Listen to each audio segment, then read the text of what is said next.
자, 오후에 하나님 말씀은 이제 우리 요한계시록 9장 이제 후반부를 살펴보겠습니다. 자, 후반부는 이제 여섯째 나팔에 불릴 때, 자, 이 땅에 어떤 재앙이 펼쳐질지를 이제 말씀을 하고 있습니다. 자, 먼저 9장, 거기 이제 12절부터 16절을 먼저 읽겠습니다. 한 가지 화는 지나갔으나 보라 아직도 이후에 두 가지 화가 더 오리로다. 여섯째 천사가 나팔을 부를 때 내가 들으니 그 네 천사가 풀려나더라. 그들은 사람들의 3분의 1을 죽이려고 그 연, 월, 일, 시를 위하여 예비해둔 자들이라. 기병대의 수는 2억이니 내가 그들의 숫자를 들었노라. 이렇게 말씀을 하고 있습니다. 일단 여러분은 이 기록된 그대로를 일단 이해하실 필요가 있습니다. 이제 여섯째 나팔이 불리니까 이제 그 기병대가 등장을 합니다. 자, 이 기병대는 어디서 갑자기 나온 게 아니라 지난 시간에 우리가 공부했던 이 다섯째 나팔이 불렸을 때 초자연적인 메뚜기 떼들이 올라온다 그랬죠. 바로 이 자들은 이 마귀적인 그런 습성을 가지고 있기 때문에 바로 이 자들이 뭡니까? 여기 이제 적그리스도의 기병대 이렇게 예속이 되는 거죠.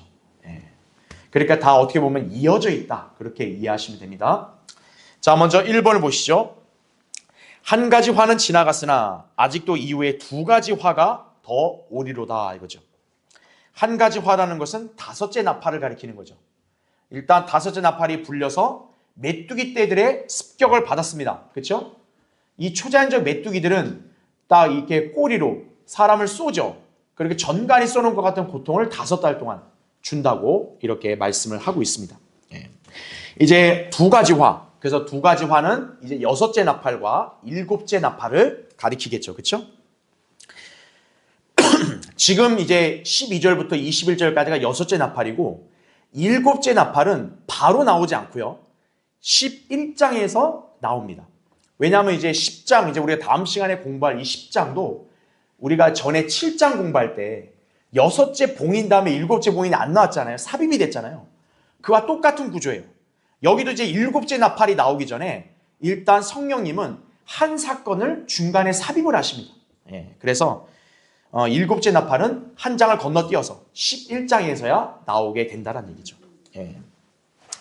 자, 그럼 이제 2번 보시죠. 여섯째 천사가 나팔을 불 때 내가 들으니, 자, 여섯째 천사에게 이렇게 말을 합니다.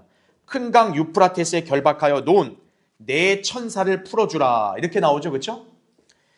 자, 일단 이 사건은 거의 환란 끝에 일어난다는 점을 우리는 짐작을 할 수가 있습니다. 왜냐하면 우리가 이제 일곱 봉인을 공부할 때도 여섯째 봉인이 거의 환란 끝부분이었잖아요. 그렇죠? 마찬가지로 여기 여섯째 나팔 역시도 환란의 끝부분에 일어날 사건이다. 그렇게 이해하시면 돼요. 자, 유프라테스에 이 네 천사를 풀어놓는데 이들이 무슨 일을 벌이느냐? 무수한 사람들을 죽입니다. 자, 그래서 괄호 1번 보시죠. 여기 네 천사는 사람들의 얼마를 죽인다고 여기 언급되어 있어요? 3분의 1입니다. 그 다음에 그 연월 일시를 위하여 예비둔 자들임을 말씀하죠. 자, 그런데 이들이 나타나기 전에 우린 이미 계시록 6장 8절에 보면 이렇게 창백한 말을 타고 등장한 그 네 번째 말이 있었잖아요. 그렇죠? 넷째 봉인. 그때 창백한 말을 탄 자가 나타났을 때 이미 땅의 4분의 1이 죽임을 당했다는 사실을 우리는 이미 배웠습니다. 그렇죠? 그런데 지금 여기 있는 사건은 그것보다 더 이후에 환란 끝에 있을 거잖아요. 그러니까 이미 4분의 1이 죽은 나머지 인구 중에서도 뭐예요? 3분의 1이 죽는 거예요. 그러니까 여러분 이 7년이란 대환란 기간 동안 이 지구상에 얼마나 많은 사람들이 죽임을 당하는지를 여러분 여기서 볼 수 있는 거예요. 그래서 남아있는 4분의 3 중에서도 3분의 1이 죽는 거예요. 자, 그래서 괄호 2번은 지금 이 시대를 기준으로 해서 한번 이거 산정을 해본 거예요. 현재 전 세계 총 인구수가 약 80억 명이라고 만약 감안을 한다면요. 한번 여기에 대입해보죠. 자, 창백한 말을 탄 자가 등장을 해서 4분의 1이 죽임을 당했다 그랬어요. 그러면 지금 80억 인구 중에 4분의 1이면 얼마겠어요? 20억이 그냥 죽는 거예요. 대환란 이제 거의 이거는 앞부분에서. 지금 이제 나머지는 얼마가 남겠어요? 60억이 남겠죠. 근데 그 60억 명 중에 지금 여기 3분의 1이 죽었다 그랬죠? 여섯째 천사가 나팔을 불 때 풀려나는 네 천사들이 죽인다 그랬죠. 60억의 3분의 1이면 얼마요? 20억이 되겠죠. 그러면 전체 80억 인구 중에서 앞부분에서 20억 죽었죠. 뒷부분에서도 20억 죽었죠. 총 얼마 죽는 거예요? 40억이 죽는다는 그런 결론이 이렇게 달하게 되겠죠. 그렇죠? 그러니까 여기 이제 대환란에 기록된 말씀을 근거로 지금 오늘날 인구수에다가 대입을 해보니까 40억 명이 죽는 거구나. 이게 쉽게 감이 오시죠. 그렇죠? 그러니까 지구상의 절반 인구가 그냥 죽어버리는 거예요. 그냥 대환란 때. 예. 이렇게 얼마나 끔찍하겠어요. 그렇죠? 예. 자, 이제 대환란 때 하나님께서 바로 이 네 천사를 풀어서 그렇게 죽이신다는 얘기죠. 자, 이제 3번 보겠습니다. 자, 16절 굉장히 중요한 말씀이에요. 자, 여러분은 이걸 통해서 아마겟돈 전쟁을 일으키려고 하는 바로 이 땅의 적그리스도의 군대의 숫자를 여러분이 짐작할 수 있는 거죠. 자, 기병대 수가 얼마라고 나옵니까? 2억이니 내가 그들의 숫자를 들었노라 이렇게 증언을 하고 있습니다. 자, 사탄의 기병대인 이 군대는 어디에서부터 오느냐? 해 돋는 곳에서부터 옵니다. 해 돋는 곳이 어디예요? 동쪽이죠. 예, 동방에서 온다라고 성경에는 묘사가 되어 있는 거예요. 자, 이제 우리가 나중에 배우겠지만 이제 7 호리병이 있어요. 대환란을 묘사하는 네 번째인 7 호리병 중에 이제 거기 16장 12절 보면 여섯째 천사가 호리병을 큰 강 유프라테스에 쏟았다고 나오죠. 이제 여섯째 호리병이 이제 이렇게 쏟아지면 어떤 일이 벌어지냐? 강물이 어떻게 돼요? 말라버려서 동방의 왕들의 길이 예비되더라는 말씀이 나옵니다. 그 전까지는 유프라테스라는 큰 강이 있기 때문에 사람이 못 건너요. 그런데 그때는 어때요? 그 강이 말라버려가지고 딱 길이 생기는 거예요. 그러니까 이제 기병대가 마음 놓고 그 길로 이제 팔레스타인 쪽으로 올 수 있는 거죠. 이스라엘을 치려고. 예. 자, 그렇게 이해하시면 됩니다. 그래서 괄호 1번 보시죠. 그래서 이 군대는 동쪽에서 서쪽으로, 즉 유프라테스 강을 건너서 어디로 향해요? 팔레스타인 땅을 향한다는 거죠. 오늘날 이스라엘 있는 땅으로 향하게 되는 거죠. 예. 자, 이들이 오는 날이 즉흥적으로 오는 게 아닙니다. 정해진 날짜, 시간, 달, 연도에 맞춰서 온다는 얘기죠. 그래서 이 군대가 남아있는 사람들 중 얼마를 죽여요? 3분의 1을 죽이려고 오는 거예요. 예. 자, 이미 이 네 천사를 통해 죽었잖아요. 그렇죠? 남아있는 3분의 1을 또 죽이는 거예요. 아예 진멸시키려고. 자, 그 짐승들의 나머지에 관해서도 마찬가지로 그들의 권세는 빼앗겼으나 다음 페이지 보세요. 다니엘 7장 12절에 따르면 그들의 생명은 한 시기와 때 동안 연장되었더라라는 말씀이 나오죠. 예. 그러니까 이게 바로 지금 요한계시록에 말한 정해진 달, 연도, 시간, 바로 그걸 말하는 거예요. 그러니까 하나님께서는 딱 이 대환란이라는 기간에 예언의 말씀이 성취될 수 있도록 딱 어떤 기간을 정해서 그 기간까지는 하나님께서 참아주시는 거예요. 적그리스도를 당장 진멸할 수 있음에도 불구하고 그가 지상에서 7년간 활동을 하죠. 왜요? 그게 하나님이 정하신 때니까. 그렇죠? 그와 똑같은 맥락이라고 보시면 돼요. 여기 있는 군대들 마찬가지로 바로 정해진 연도와 시간에 따라서 이제 행동을 개시하는 거예요. 이제 죽이려고 온다는 거죠. 자, 이제 괄호 2번 보시죠. 메뉴의 괄호 2번. 자, 이들은 중요한 것이 아까 우리 계시록 16장 12절을 봤더니 왕들이 나왔죠. 동방의 왕들. 예. 자, 우리가 이제 나중에 배우겠지만 적그리스도가 이 세상을 통치할 때는 적그리스도 혼자만 있지 않아요. 적그리스도 밑에는 10 왕들이 있습니다. 10 왕들. 그렇죠? 예. 그러니까 여기에 왕들도 역시 그런 개념이라고 보시면 되겠죠. 그래서 이 기병대들은 각자 왕들을 따르는데 자, 이 왕들이 어디에서 온다는 거예요? 동방이라 그랬잖아요. 그러니까 중국이나 몽고 혹은 인도에서 올 것으로 추정을 해보는 거죠. 특히나 오늘날도 보면 중국이나 인도는 인구가 많잖아요. 그렇죠? 예. 그래서 옛날에도 이제 이렇게 성경을 예언하는 예언 해석하는 이제 그런 사역자들도 동방이라 했을 때는 보통 중국을 많이 이렇게 생각을 했어요. 예. 인구가 많으니까. 예. 그래서 이제 이 군대가 징기스칸, 티무르의 군대 같을 것으로 우리는 보겠죠. 징기스칸이 여러분 이제 유럽까지 서아시아에서 유럽까지 확장해 갈 때도 다 기병대로 이게 이동을 했잖아요. 그렇죠? 어떻게 보면 그런 광경이 여기서 이제 펼쳐지겠죠. 기병대 2억이 움직여야 되니까. 그렇죠? 예. 자, 그럼 이 군대는 주로 누구로 구성이 될 거냐? 당연히 여기에 하나님 믿는 사람이 오진 않겠죠. 여기에는 힌두교라든지, 그 다음 불교라든지, 모슬렘이라든지, 무신론자들로 구성이 될 거란 얘기죠. 왜냐하면 이스라엘 중심으로 동방을 보면 다 어디입니까? 중동이랑, 그 다음에 아시아 쪽. 죄다 이 힌두교나 불교 신봉하는 자들 아니겠어요? 그렇죠? 이런 자들로 구성이 될 거란 얘기죠. 자, 이렇게 볼 수 있고요. 그 다음에 괄호 3번 보세요. 또한 이 사람들이 어디에서 온다고도 볼 수 있냐면 사우디아라비아라든지 트랜스 요르단으로부터 올 수도 있다고 우리가 이렇게 추측할 수 있습니다. 그게 왜 그러냐면 구약 성경에 그런 역사적 사건이 있었기 때문에 그래요. 거기 보면 재판관계 6장 33절과 7장 12절을 보니까 이게 이제 기드온 때거든요. 기드온 때 이제 이스라엘을 미디안이 치려고 했잖아요. 이때 여기 구성된 사람들 보세요. 미디안인들과 아말렉인들과 동방의 자손들이란 말이 나와요. 자, 특이하죠. 기드온 때 이스라엘을 치려고 하는 이 이방인들이 동방의 자손들이란 말이 있어요. 동방이라는 단어가 나왔다는 얘기는 예사롭지가 않습니다. 왜냐? 지금 여기 대환란 때도 어때요? 이제 대환란 끝에 이스라엘을 치기 위해서 구성된 기병들이 다 동방의 왕들의 휘하에 있는 군대들 아니겠어요? 그러니까 그들의 자손들이란 말을 재판관계에 썼다는 얘기죠. 또 공교롭게도 기드온 사건은 뭐냐면 재림을 예표합니다. 여러분 그 기드온의 그 300명이 미디안 대군 13만 5천 명을 물리치잖아요. 이건 초자연적인 전쟁이거든요. 이사야 9장 4절에 따르면 이 전쟁이 재림의 아마겟돈 전쟁을 예표하는 거예요. 그러니까 지금 기드온과 이스라엘을 치려고 일어난 사람들이 동방이란 말을 썼단 말이죠. 그러니까 기드온 때 그 사건이 만약에 대환란 때 예표라고 한다면 여기에 미디안인들과 아말렉인들은 역사적으로 보면 사우디아라비아 트랜스요르단 사람들이거든요.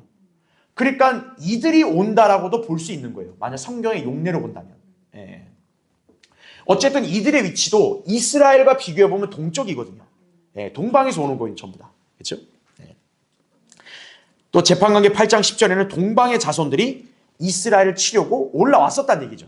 그게 기드온 전쟁이에요. 그 기드온 전쟁은 아마겟돈 전쟁을 예표해요. 바로 아마겟돈 전쟁은 예수 그리스도의 군대가 이 기병대 2역을 진멸시키는 거 아니겠어요? 그러니까 이 기병대 2역이 동방에서 온다 했을 때 구약에서 그 예표를 비교해 보면 여기 보면 미디안 아말렉이라고 했으니까 트랜스요르단 사우디 사람들이구나 또 이렇게 볼 수도 있는 거예요. 그렇죠? 물론 이제 정확하게 딱 누구라고 아직 단정하기는 우리는 어려워요. 그냥 우리는 성경의 근거에서 이렇게 추측을 할 뿐이에요.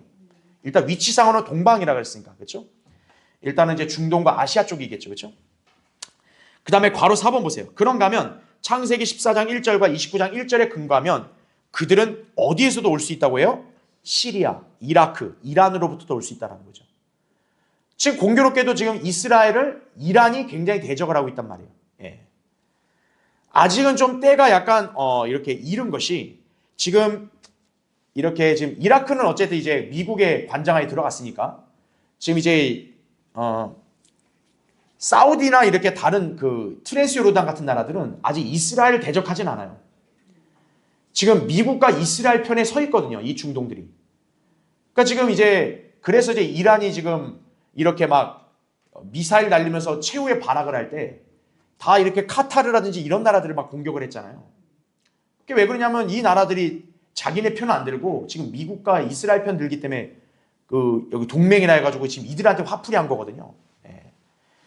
그러니까 지금 아직은 이렇게 뭐 시리아는 또 그렇다 쳐도 일단 뭐 사우디나 트랜스요르단은 아직은 이스라엘에게 적대적이진 않아요. 그런데 이 스탠스가 언젠간 바뀔 거란 얘기죠. 이제 대환란 이제쯤 되면은 이스라엘은 완전히 고립될 겁니다. 강력한 우방인 미국도 이제는 언젠간 돌아서게 될 거예요.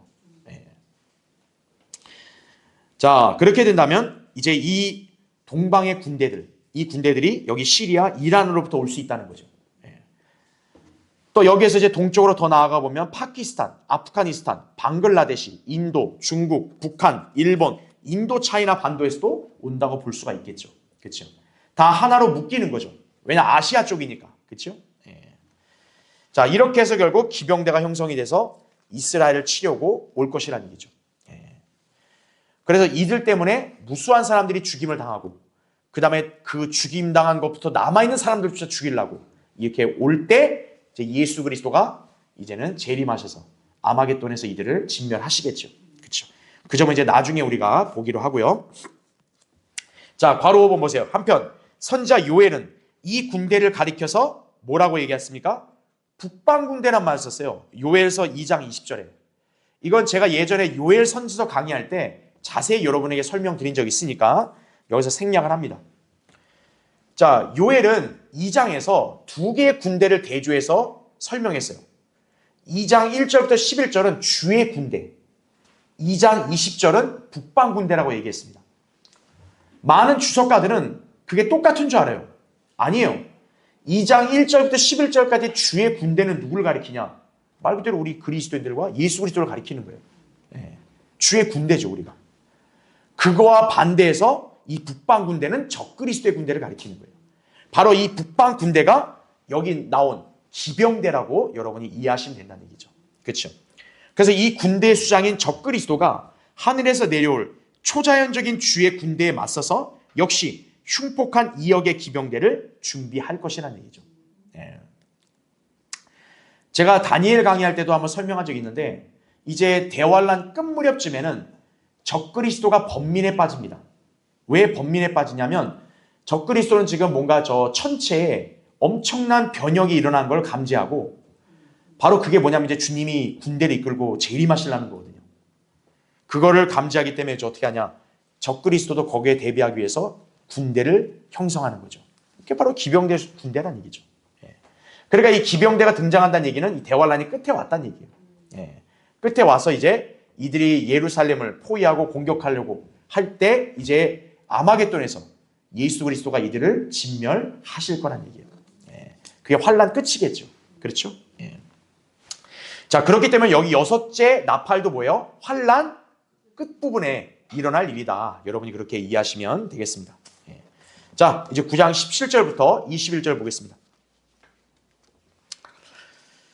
또 내가 환상 가운데 말들과 그 위에 탄 자들을 보았는데 그들은 불과 제신스와 유황으로 된 흉배를 지녔으며 말들의 머리는 사자들의 머리 같고 그들의 입에서는 불과 연기와 유황이 나오더라. 이렇게 나오죠. 여러분 이 메뚜기들 보세요. 여기 돌연변이들 어때요? 불과 제신스와 유황으로 된 흉배를 입었다 그러죠. 머리는 또 뭐같이 생겼대요? 사자 머리 같이 생겼대요. 여러분 이거 아주 끔찍하지 않겠어요? 그렇죠? 무시무시하죠? 18절 보세요. 이 세 가지, 즉 그들의 입에서 나오는 불과 연기와 유황으로 말미암아 자 사람들이 어떻게 된대요? 3분의 1이 죽더라. 여러분 공포스럽지 않겠어요? 이렇게 괴물같이 생긴 인간들이 막 불을 내뿜으면서 사람을 학살하고 있는데 그렇죠? 이거에 창안을 해서 만들어진 영화들이 뭐 오늘날 뭐 나오는 뭐 SF 영화들 있잖아요. 다 그거예요. 막 불로 사람 죽이고 막 이런 게. 다 성경을 갖다 뺏긴 거예요, 전부 다. 그렇죠? 그 다음에 19절 보시면 그것들의 힘은 그들의 입과 꼬리에 있으니 이는 그들의 꼬리가 뱀 같고 머리가 달렸으며 그것으로 상하게 함이더라. 이렇게 나오죠. 꼬리가 뱀같이 생겼어요. 왜? 그들의 왕이 바로 뱀이니까. 그렇죠? 그리고 이러한 재앙으로 죽지 않은 나머지 사람들은 잘 보세요. 이게 대환란에 왜 이 인간들이 남아있을 수밖에 없는지가 나오는 거예요. 이러한 재앙으로 죽지 않은 나머지 사람들은 자기들의 손으로 행한 행실을 여전히 회개하지 않고 마귀들과 보지도 듣지도 걷지도 못하는 금은 동, 돌과 나무로 된 우상들에게 경배하기를 그치지 아니하며 또 자기들의 살인과 마술과 음행과 도둑질을 어떻게 해요? 회개하지 않는다고요. 두드려 맞아도 죽어도 회개 안 해요. 이거죠. 우상 숭배하겠다 이거죠. 이게 완악한 인간들의 습성이나 사실 여러분 잘 아셔야 돼요. 왜 대환란에 남을 수밖에 없는지 여실히 보여주는 거죠. 그렇죠? 자, 1번 보시죠. 17절에 나온 말씀 말들과 그 위에 탄 자들을 보았는데 라고 나오죠. 자, 이 기병대는 특징이 뭡니까? 초인간적입니다. 그렇죠? 앞서 언급한 메뚜기들과 같은 괴물이에요. 지금 이들의 모습과 하는 일을 묘사를 하고 있는데 자, 여러분 이제 그 그림은 교환에 나온 거 참조하세요. 위에는 아마겟돈으로 집결하는 적그리스도의 군대예요. 그렇죠? 2억이 집결하고 자, 밑에는 갑작스러운 재앙이 닥치는 거예요. 바로 이 자들 때문에 수많은 사람들이 죽임을 당하는 거예요. 일단 괄호 1번 그들은 불과 제신스와 유황으로 된 흉배를 지녔죠. 괄호 2번 말들의 머리는 사자들의 머리 같고 그들의 입에서는 불과 연기와 유황이 나온다 그랬죠? 이 세 가지로 말미암아 사람들의 3분의 1을 죽인다고 나옵니다. 그래서 아까 우리가 봤던 대로 지금을 기준으로 본다면 20억이 죽는 거예요. 그럼 여러분이 볼 때 세상에 뭐 사람이 한두 명도 아니고 20억 죽는다는 게 여러분 상상이 되세요? 우리나라도 이게 뭐 참사 나서 뭐 몇십 명 죽었다 막 난리가 나는데 20억 명이 죽는 거예요. 여기 3분의 1이 죽으면. 그러면 우리가 볼 때 야, 성경 너무 과장이 심하다. 어떻게 3분의 1이 죽냐? 이러면 성경을 안 믿는 사람이에요. 우리 성경에 기록된 대로 믿어야 되는 거예요. 3분의 1이 죽는다면 죽는 거예요. 그게 괜한 허풍이 아닌 게 아인슈타인 있잖아요. 아인슈타인이 생전에 이런 말을 했어요. 핵전쟁이 일어나면 지구의 20억 인구 중에 3분의 1을 죽일 수 있다고 말한 적이 있어요. 핵전쟁이 일어나면 실제로 몇십억 죽는 건 일도 아니에요. 자, 이를 감안하면 여기 성경에 기록된 말씀이 여러분 이게 허풍으로 보이세요? 3분의 1이 죽는다니까 에이 그런 게 어디 있냐. 그게 이제 성경을 안 믿는 사람의 자세죠. 우리 그대로 믿는 거예요. 아인슈타인은 성경을 안 믿는 사람인데 그 사람조차도 얘기한 거예요. 핵전쟁 이런 것들이 일어나면 20억의 3분의 1가 죽는다고. 그러니까 수억 명이 죽는 것은 일도 아니라는 거예요. 그런데 성경의 말씀에 따라 20억이 죽는다고 하면 뭐 그거를 갖다가 아유 그런 있을 수 없는 일이라고 우리가 그러는 거예요? 성경에 기록된 대로 받아들여야죠. 그렇죠? 자, 구약에서 이와 관련된 예언이 제시가 되죠. 그 밑에 이사야 24장 6절에 이런 말씀이 있죠. 그러므로 저주가 땅을 삼켰으며 거기에 사는 자들은 황폐케 되었고, 잘 보세요. 그러므로 땅의 거민들은 어떻게 했대요? 불탔으며. 아까 이 자들에게서 뭐가 나와요? 불과 유황이 나온다 했죠. 연기가. 불타는 거죠. 얼마만 남아요? 적은 수만 남았도다. 구약에서도 이미 그렇게 예고한 거예요. 그래서 요한계시록에 바로 이때 이게 이루어진다라는 것을 입증해 주고 있는 거죠. 그렇게 여러분이 이해하시면 됩니다. 자, 밑에 괄호 3번. 그것들의 힘은 그들의 입과 꼬리에 있으니 19절에 나옵니다. 꼬리에는 뱀 같은 머리가 달렸어요. 그러니까 여러분 보세요. 꼬리도 그냥 생긴 꼬리가 아니라 꼬리가 뱀 머리가 달리듯이 꼬리 모양도 그렇게 생긴 거예요. 머리는 사자가 머리 같고, 그렇죠. 이빨도 사자 이빨 같고, 그렇죠. 그것으로 사람들을 상하게 한다는 얘기죠. 결국 이들은 해돋는 곳에서 오는 초자연적인 기병대인데 사탄의 흉폭한 부하들로서 이스라엘을 전멸시키기 위해 온다란 사실입니다. 그렇죠. 자, 다음 페이지 보십시오. 자, 그래서 이제 맨 위에 2번 보시면, 자, 이제 여섯째 납할 때 이런 어마어마한 대살육이 일어나죠. 바로 이 흉폭한 이 괴물 같은 그런 기병대가 등장하면서, 그렇죠? 자, 환란 끝에 막바지에 이르고 있는데, 그러면 거기서 요행이 살아남은 사람들이 있을 거 아니겠어요? 그 사람들은 뭘 해야 돼요? 두려워해야죠.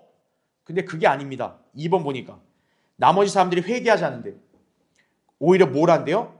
마귀들에게 경배하는 거예요. 마귀들에게. 그 다음에 보지도 듣지도 걷지도 못한, 자, 금이면 오늘날 뭐에 비견돼요? 돈입니다. 은, 제품들이죠. 그 다음에 자동차들, 대포들, 그쵸.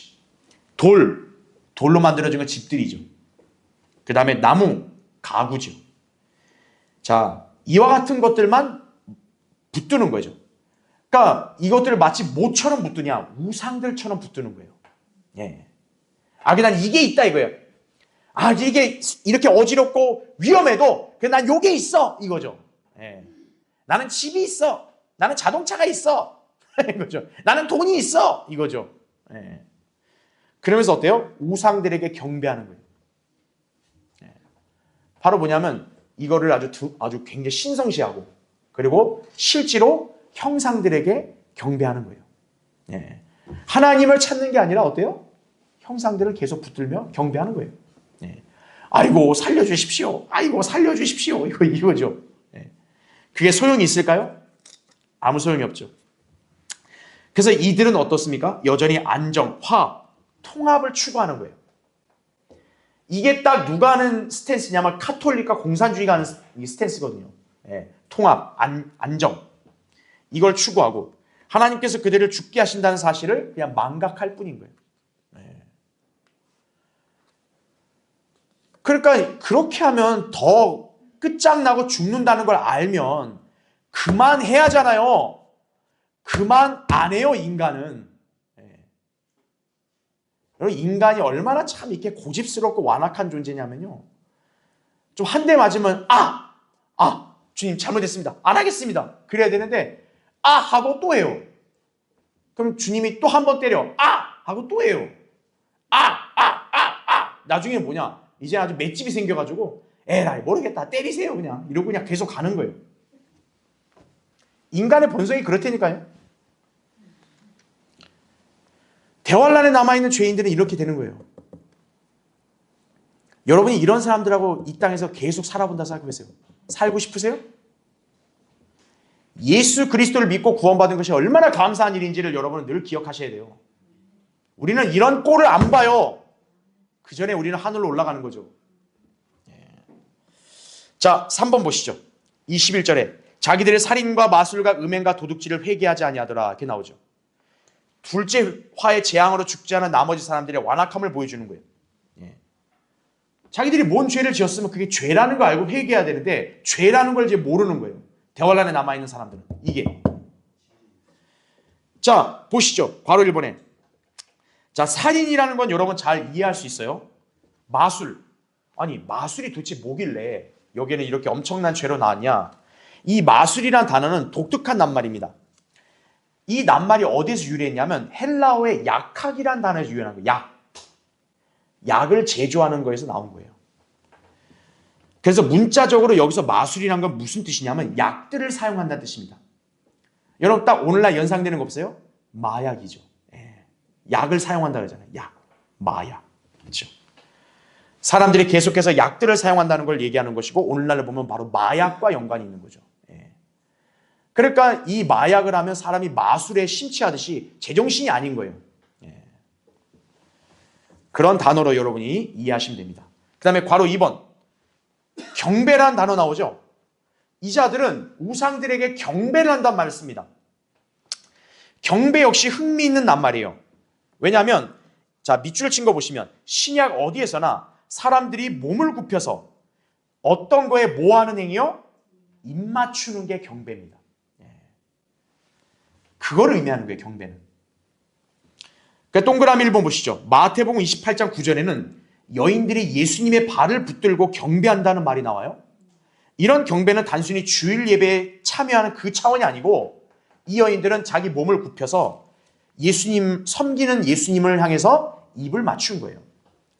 우리가 요한복음 12장도 보면 그 이제 향유, 이제 마리아가 향유를 그 예수님 발에 붓고 거기다가 이제 머리카락 닦아내고 입을 맞추죠. 그게 뭐냐? 바로 경배 행위입니다. 지금 이 여인들도 예수님 발 앞에 엎드려 경배했다는 얘기는 그렇게 입을 맞췄다는 것과 똑같은 거예요. 그래서 2번 보시면 동그라미 2번에 시편 2편 12절에는 어떤 말씀이 나오죠?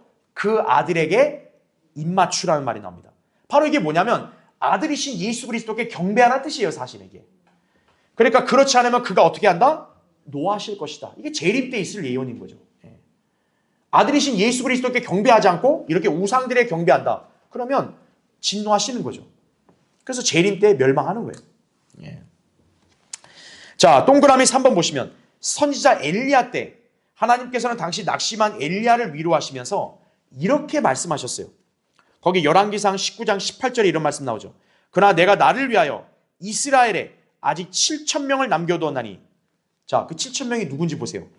바알에게 꿇지 아니한 모든 무릎과, 잘 보세요.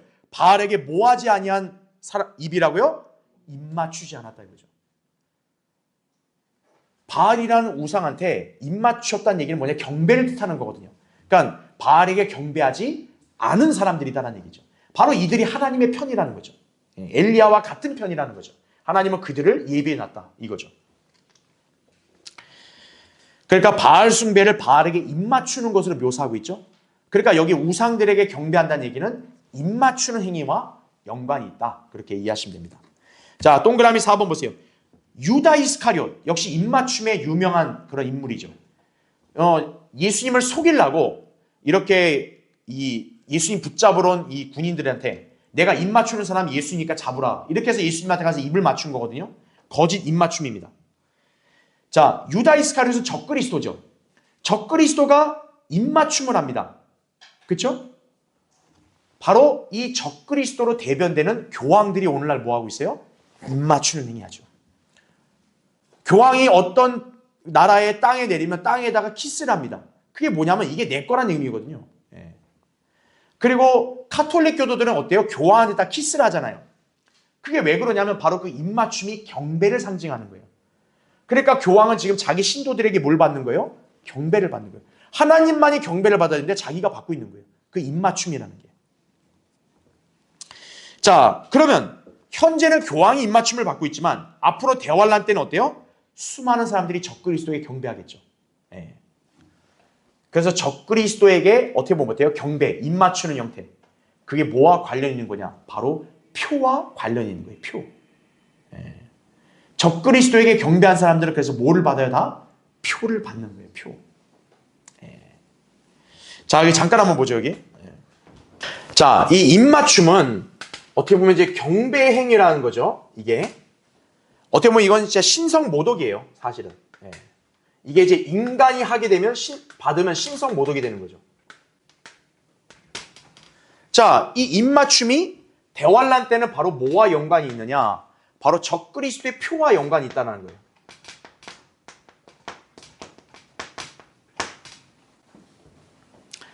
자, 적그리스도의 표와 연관이 있어요. 이 적그리스도의 표가 어떻게 생겼는지는 모르겠지만 우리가 힌트를 찾을 수 있는 게 있습니다.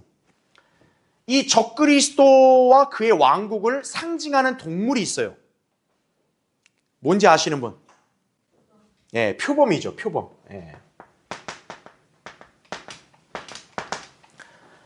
표범이 딱 적그리스도를 그 왕국을 상징해요. 그 동물이. 자, 표범의 특징을 보세요. 이렇게 겉에는 어때요? 일단 황인종, 예, 누런 색깔로 되어 있습니다. 그게 아시아 계통 사람을 대표하죠. 그 다음에 배는 어때요? 하얗죠. 예, 야펫, 유럽인들을 대표합니다. 근데 그 표범의 그 노란 그 등에는 검은 점이 있죠. 바로 검은색, 흑인종을 상징합니다. 그래서 이 표범에게 뭐가 있냐면 검은 점이 있어요. 검은 점.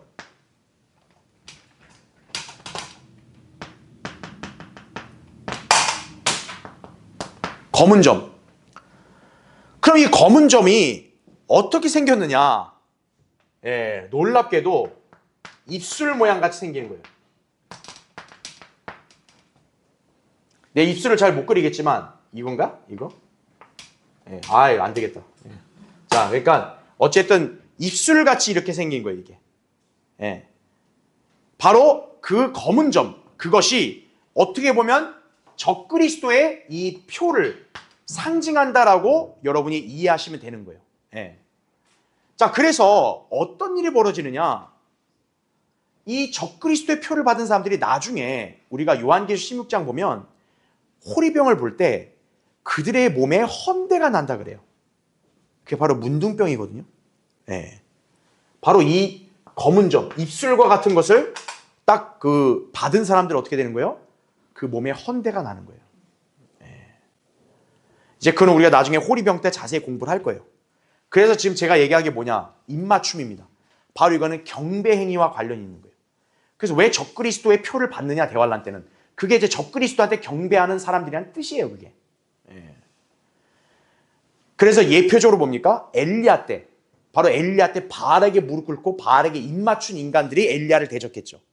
엘리야는 자기가 혼자인 줄 알고 낙심할 때 하나님이 그랬죠. 바알에게 입맞추지 않은 7,000명이 있다. 어떻게 보면 그게 예언적으로는 환란 시대 때 적그리스도에게 경배하지 않고 표를 안 받은 환란 성도를 예표하기도 하는 거예요. 그게 어떻게 보면. 예. 그러니까 바로 환란 시대의 믿음을 지키려면 입맞춤을 상징하는 경배를 하면 안 되는 거예요. 바로 그게 적그리스도의 표를 받는 거다. 여러분이 그렇게 이해를 하시면 되겠습니다. 그렇죠? 예. 4번을 보시죠. 하나님께서는 인간의 의지를 압도하는 분이 아니시라는 사실을 기억해야 됩니다. 즉 뭐냐면 이렇게 말 안 듣는다고 해서 하나님이 이 사람들의 의지까지도 억지로 꺾으시는 그런 분이 아니라는 거예요. 예. 많은 사람들이 오해하는 게 하나님이 살아계시면은 악인들은 당장에 그냥 다 진멸시키고 모든 인간들이 다 하나님 믿도록 만들어야 되지 않냐. 그렇게 얘기하고 있거든요. 하나님은 그런 분 아니세요. 하나님이 인간을 로봇으로 지으지 않으셨다고요.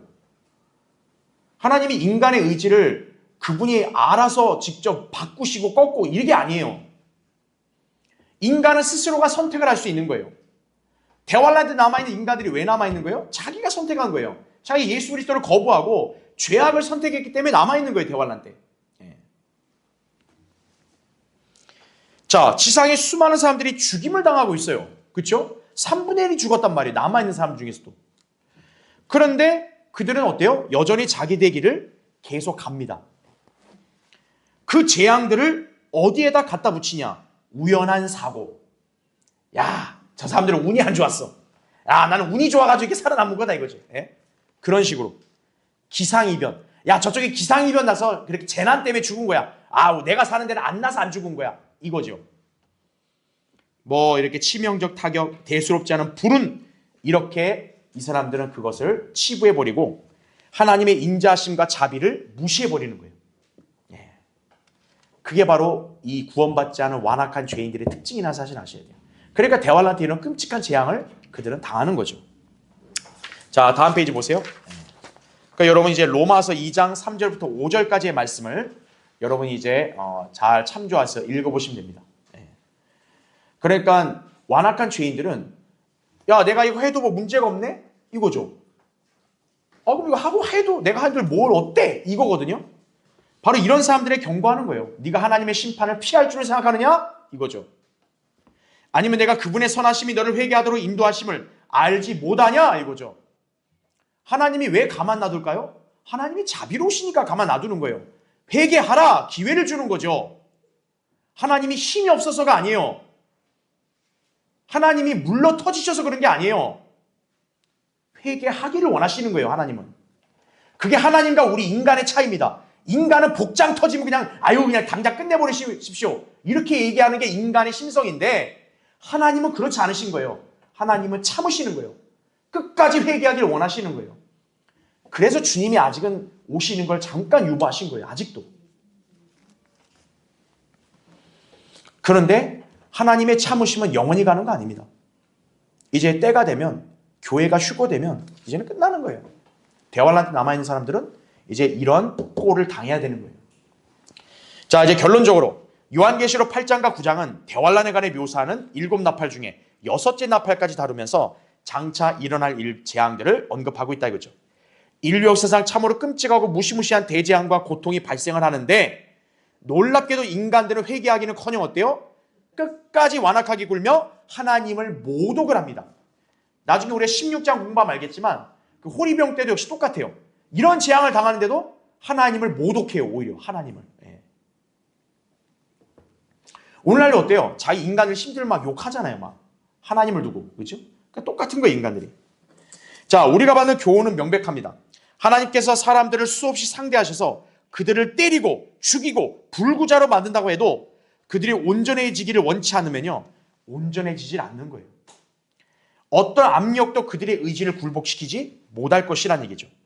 인간의 의지를 생각하는 것보다 훨씬 더 어떻다? 완악한 법이에요. 그래서 하나님이 지금 이 대환란 때도 얼마나 그 인간들을 수없이 이렇게 심판으로 내려치시고 얼마나 많은 인간들이 이렇게 당하는 거예요. 그래도 불구하고 어때요? 안 바뀌어요. 인간은. 다른 거는 다 양보해도 하나님 안 믿어. 이거예요. 하나님 안 믿어. 이거예요. 인간의 의지는 완악한 거예요. 그래서 우리는 항상 하나님 앞에 겸손함으로 말씀에 순종하고 주님을 섬기는 삶이 얼마나 복된지를 우린 다 알아야 한다 이거죠. 자, 그래서 이제 7나팔을 이제 정리하고 마칠게요. 자, 밑에 도표를 보세요. 자, 이제 대환란에 관해서 요한계시록은 두 번째 설명, 7나팔로 설명하고 있습니다. 자, 기억을 더듬는 차원에서 같이 보죠. 첫째 나팔, 어떤 재앙이 일어났죠? 피가 섞인 우박이 내리고, 그렇죠? 엄청나게 불이 일어나서 초목의 3분의 1이 다 불타버렸죠. 그렇죠? 예. 그래서 제가 이거는 약간 핵전쟁을 방불케 한다. 약간 그렇게 설명드렸고, 둘째 나팔, 산이 타고 던져진다. 바다의 3분의 1이 어떻게 돼요? 파괴가 돼버립니다. 그렇죠? 예. 끔찍한 재앙이죠. 셋째 나팔, 쑥이란 별이 강물에 추락을 합니다. 그래서 강물이 어떻게 되냐? 굉장히 쓰게 되면서 어떻게 돼요? 그걸 마시는 순간 죽게 되죠. 그런데 물의 3분의 1이 쑥이 되는데 이 물을 마셔도 해를 입지 않는 사람이 있습니다. 바로 환난 성도들이라고 제가 말씀드렸죠. 예. 그게 마가복음 16장에 사도들에게 주신 약속이 그들에게 적용되기 때문에 그래요. 어떤 독을 마실지라도 해를 입지 않는다 그랬죠. 그 다음에 넷째 나팔, 해와 달과 별의 3분의 1이 강탈을 당합니다. 그래서 낮과 밤이 3분의 1이 다 어떻게 돼요? 깜깜해지는 거예요. 여러분 의시시하지 않겠어요? 빛이 안 비치는 거예요. 낮과 밤이. 다섯째 나팔, 끝없이 깊은 구렁이 열려서 초자연적인 메뚜기가 와서 사람들을 쏘죠. 5달 동안 고통만 주죠. 마지막 오늘 배운 여섯째 나팔, 2억의 기병대가 출현을 해서 인구의 3분의 1이 사망을 하고 아마겟돈 전쟁이 일어날 것이다 라는 거죠. 마지막 일곱째 나팔이 요한계시록 11장 15절에 나온 대로 예수 그리스도가 재림하실 것이라는, 바로 그렇게 예언이 나오면서 일곱 나팔이 끝나게 됩니다. 그러니까 일곱 나팔도 나팔 안에서는 어느 정도 그런 시간적 간격을 보이긴 하죠. 정확하게 뭐가 먼저 일어날지는 우리가 단정할 수 없지만 중요한 것은 다섯째, 여섯째 나팔이 후 3년 반에 있고 일곱째 나팔은 재림 때 있을 거다라는 것은 우리가 분명히 알 수 있는 거죠. 그렇죠? 자, 다음 시간에 이제 우리 10장을 공부하도록 하겠습니다.